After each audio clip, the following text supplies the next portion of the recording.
Sorry for the pause, just want to make sure we're recording. So what we're going to talk about here is the Doceri application. And hopefully what we'll be able to go through and do is see what's happening within this. So we've got two screens happening here. We've got the left screen, which is the iPad, which is what I'm using, and the right screen is what students would see. So it's my standard computer link up. So the first thing I'll do is go ahead and open up the Doceri app. And when I look at that, we'll just get their open welcome screen.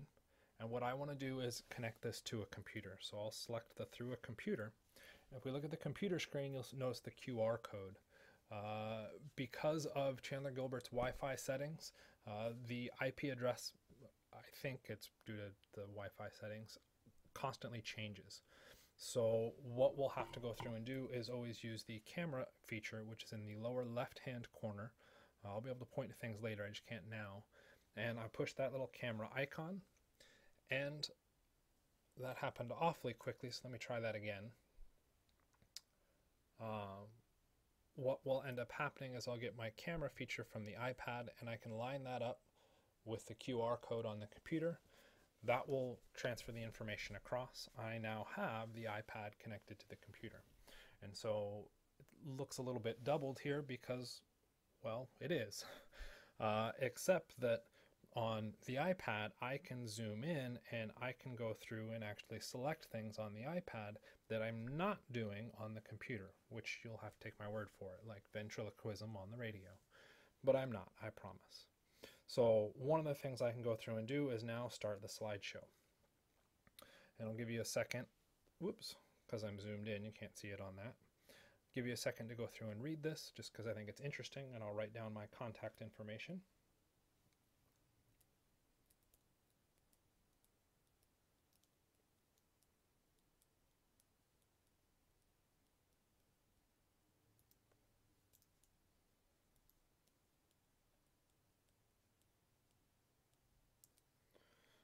Okay, so if you've got questions about the software, feel free to send me an email and I will see what I can do to get things straightened out and get you set up and running with this. So there's my contact information, and if I got time, I'll write it up at the end of the presentation as well. So what we've got going on here is a presentation within a presentation. So kind of interesting and exciting. First feature that I'm going to go ahead and set up is that if we look in the upper left-hand corner on the iPad screen, the leftmost screen, see a little record button. So I'm going to go ahead and push that, and this is going to allow me to start a recording on the iPad. And so what ends up getting recorded is what shows up on the left screen. This is what directly goes to the students. Okay, so we're going to advance through the slide and we'll talk about some of the features as we go through it. Doceri is really a compilation of two pieces of software as well as two pieces of hardware. You have the desktop software, which just allows for the connection between the iPad and the desktop. So my iPad is now not tethered to anything and is allowed through the wireless to communicate with everything on the computer. So I have access to PowerPoint or YouTube, the internet, any drawing software I wanted to use that's on my computer that I can't bring to the iPad. So it's kind of nice. That connection either happens through Wi-Fi or an ad hoc network that I can build into from any laptop, and I'm using a laptop.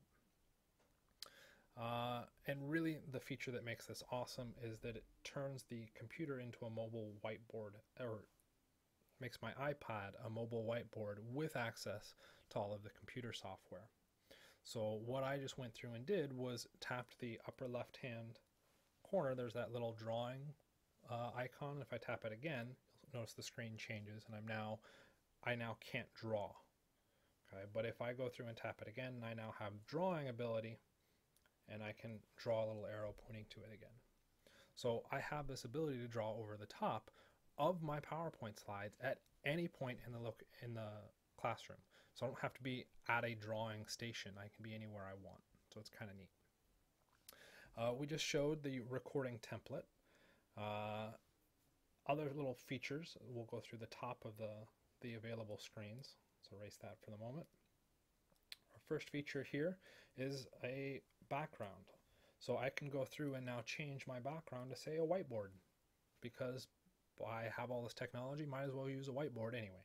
Or I can go back to a chalkboard or a green chalkboard.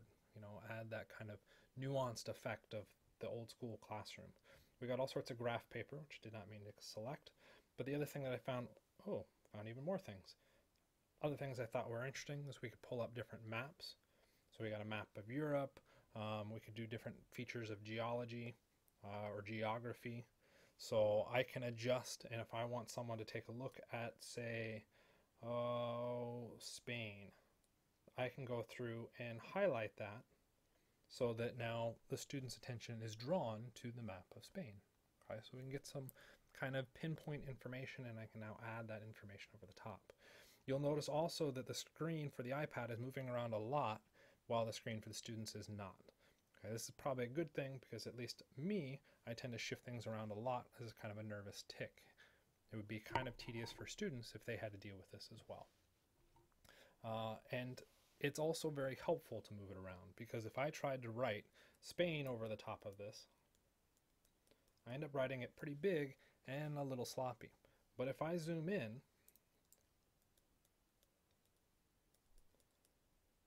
I can get a lot neater and a lot smaller. So it's a little bit nice. Or it's kind of nice to be able to have that feature. If we go back to the presentation, whoops, what happened there? We can now go back through and look at some of the other things that we've got within the drawing tablet. The next icon over is placing an image from my computer, which is not a good thing to play with, so we'll leave that alone. Or we could pull up a picture from the camera, so we can directly take photos with the camera. Next option is exporting out. I've never played with exporting out, so I don't know anything about it, but it looks like you can share it as a PDF or something else. So if you drew something, you're like, this is awesome, I need to share this with somebody else, you could go through and save it right there. The next piece of information that I think is going to be extremely helpful is the sequence of pens up at the top here.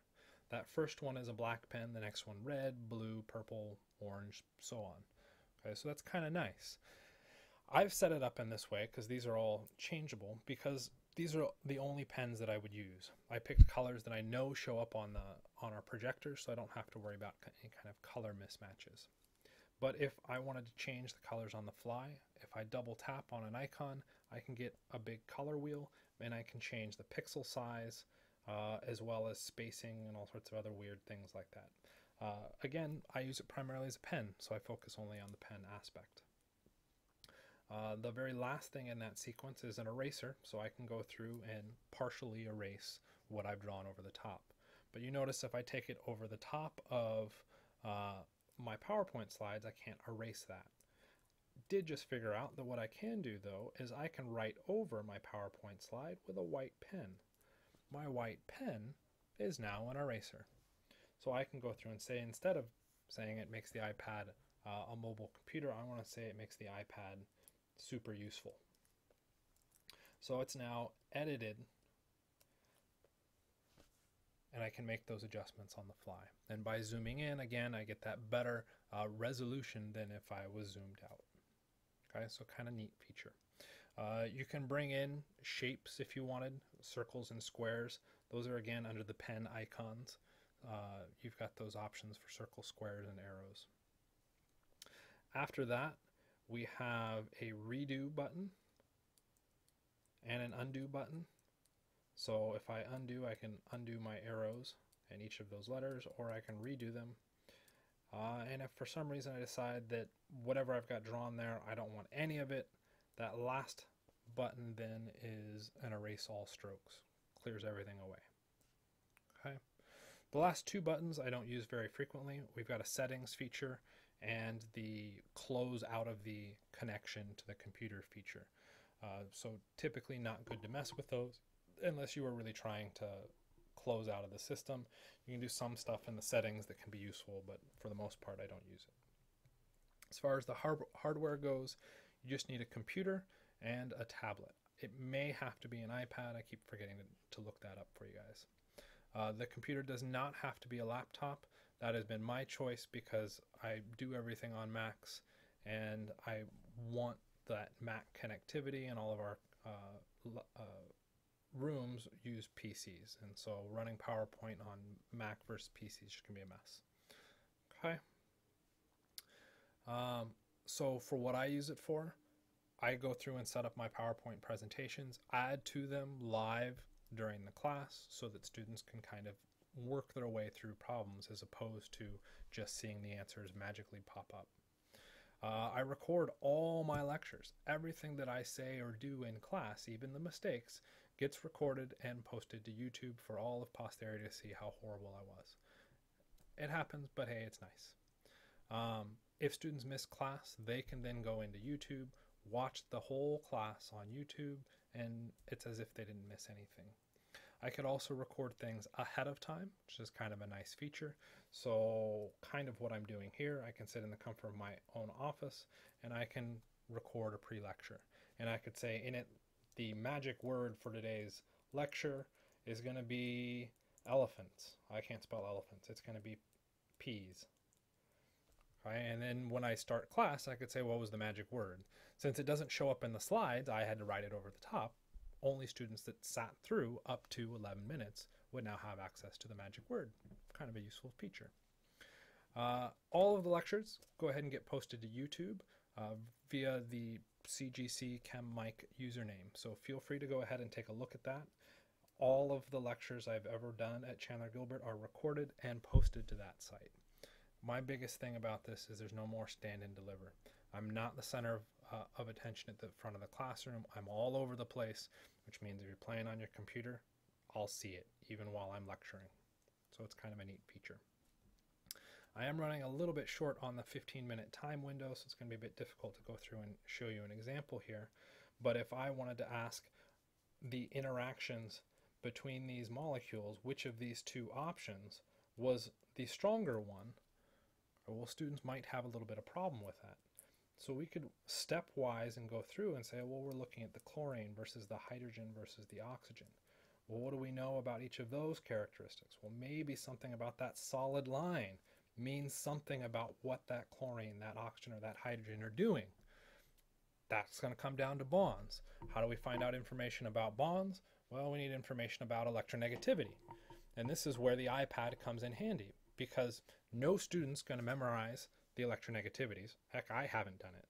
Okay, but because I've got PowerPoint available, I don't even have to tell students to look up a table. I can say, hey, here it is. Here's the table of electronegativities.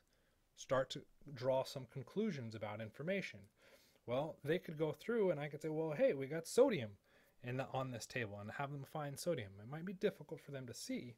So what I can do is if I turn my iPad, it switches the screen around a little bit, and if I use that upper window, I now no longer draw, but I do have this fancy little cursor that I can then move around. And you'll notice on my screen, I have a zoom in. For the students, there's no zoom in. I can just point to it. Okay, so without this zoom feature, that becomes a little bit more difficult for students to see. But again, I built the PowerPoint. I'll create a new slide where I've zoomed in on those sections. Now students can pick up that electronegativity information. They can recall it back to me relatively easily. And we could then summarize that information up right underneath each of the symbols, make some conclusions, being the electronegative, the larger the number, the more negative it becomes, less negative it becomes, and we can now summarize this all back on our other slide where we went through and said we had each of these connections. Okay, and with all of that now drawn on, I can now say that we get a better interaction here because we neutralize that charge. Kind of a neat thing to work through. Okay, definitely short on the 15-minute time, so we're going to have to jump to just kind of the after lecture. So after I've done everything I wanted to do, I need to go through and stop recording the audio and visual. Upper left-hand corner, I go through and push my stop recording. There's a little magic wheel of death. Watch out for that wheel of death. Don't turn off the iPad before that thing finishes. Once we're here, I can now click and drag out and upload to YouTube, or I can download it to my computer through iTunes and post that outwards later, which is usually what I end up doing. Okay, so then everything goes up to YouTube. I then copy a link from YouTube, paste that to Canvas. Everything's available for students. Okay, and I'm now at maybe 10 seconds left of the recording, so it's about all I can go through and do. If you've got any questions, please feel free to send me an email, michaelmcfavlin@cgc.edu. Thank you for your